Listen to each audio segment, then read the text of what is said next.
the jungle, far off in the sticks, the baboon run a pool hall. All the motherfucking slick. The baboon was slick and also very cool. He was so goddamn good he couldn't find anybody that was But I drove the monkey from the coconut grove. You could tell he was a pail by the clothes he wore.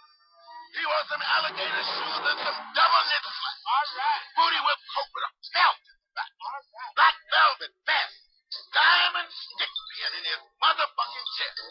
He didn't have as much hair as you had on your head. But what Lily did here, he had that day. He drove up in a long Cadillac with gold handles on each door. In the back seat, he had 4 good cock monkey holes. He's a girl's feet too.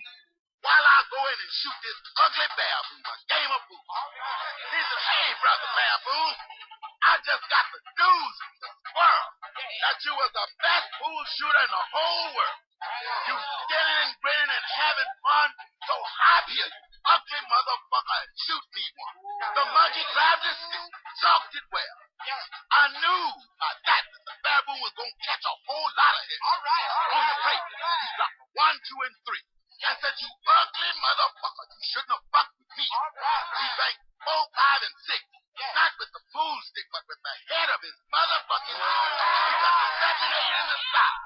And hot scalding water came from the baboon's eye.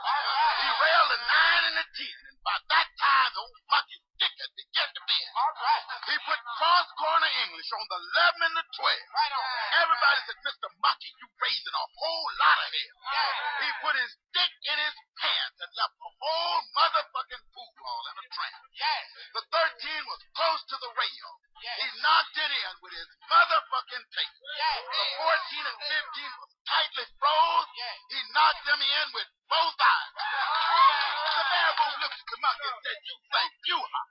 That this motherfucker done run all these balls and I ain't even got a shot. The baboon told the monkey, you done beat me twice. Yeah. But I got a brand new pair of drugstore dice. The monkey said, dice ain't my shot. But I got a brand new deck of 52s if you break up a fight. Right. Said, do you know Zeke from across the creek? Yeah. That I cooned his ass for solid. If you find you a stuff to fit your rump, I'll coon your ass till your asshole jump. Down to the old Cobb Creek was a swinging little place. Where the lion was a bouncing, Brother Bear was his ace. If you'd buy a drink and wouldn't give the other animals a glass, Brother Lion would take your drink and Brother Bear would take your ass. The monkey grabbed the deck and dealt real fast.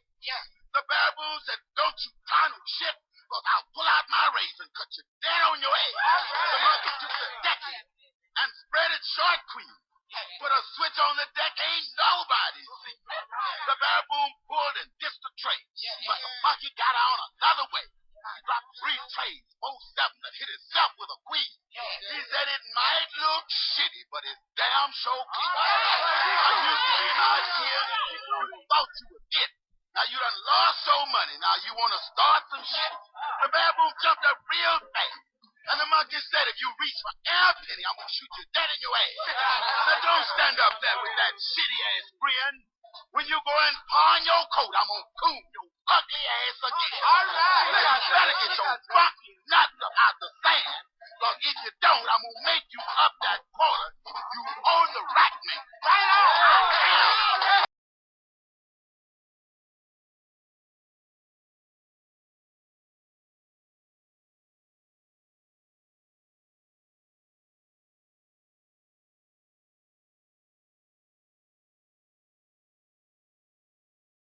Did you ever see an elephant fly? Well, I seen a horse fly. I seen a dragon fly. I seen a house fly. Yeah, I seen all that too. I seen a peanut stand, heard a rubber band. I seen a needle that winked its eye. But I be done seeing about everything when I see an elephant fly. What you say, boy? Traitor! Don't beat me, massa. Please don't beat me, massa. Don't beat this tired old body. No, don't. Heidi, howdy, hi. Heidi, howdy, hi. Heidi, howdy, hi.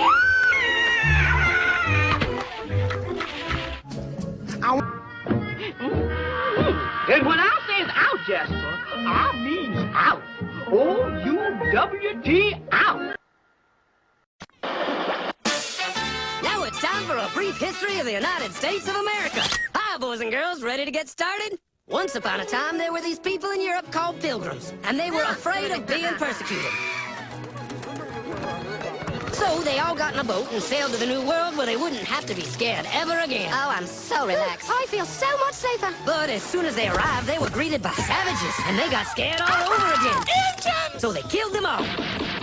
Now, you'd think wiping out a race of people would calm them down, but no. Instead, they started getting frightened of each other. Witch! So they burned witches.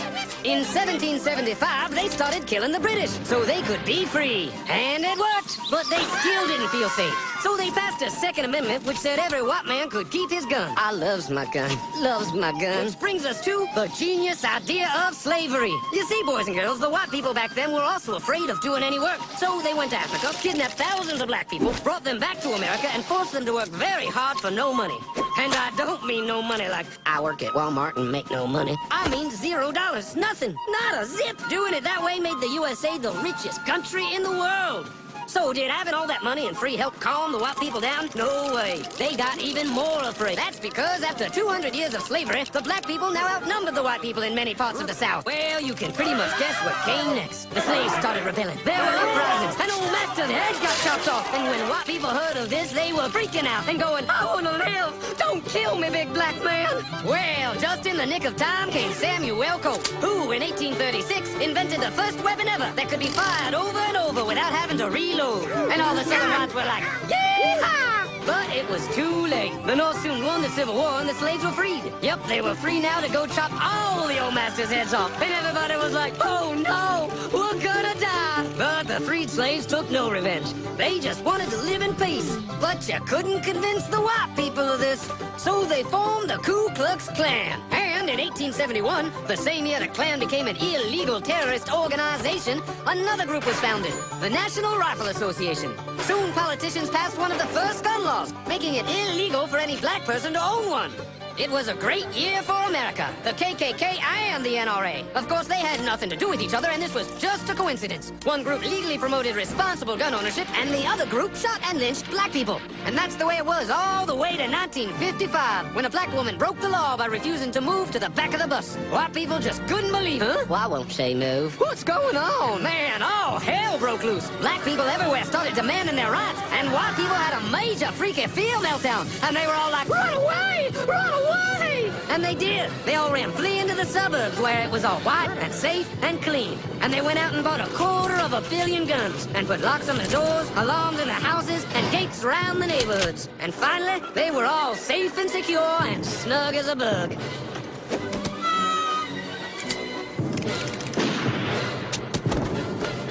And everyone lived happily ever after.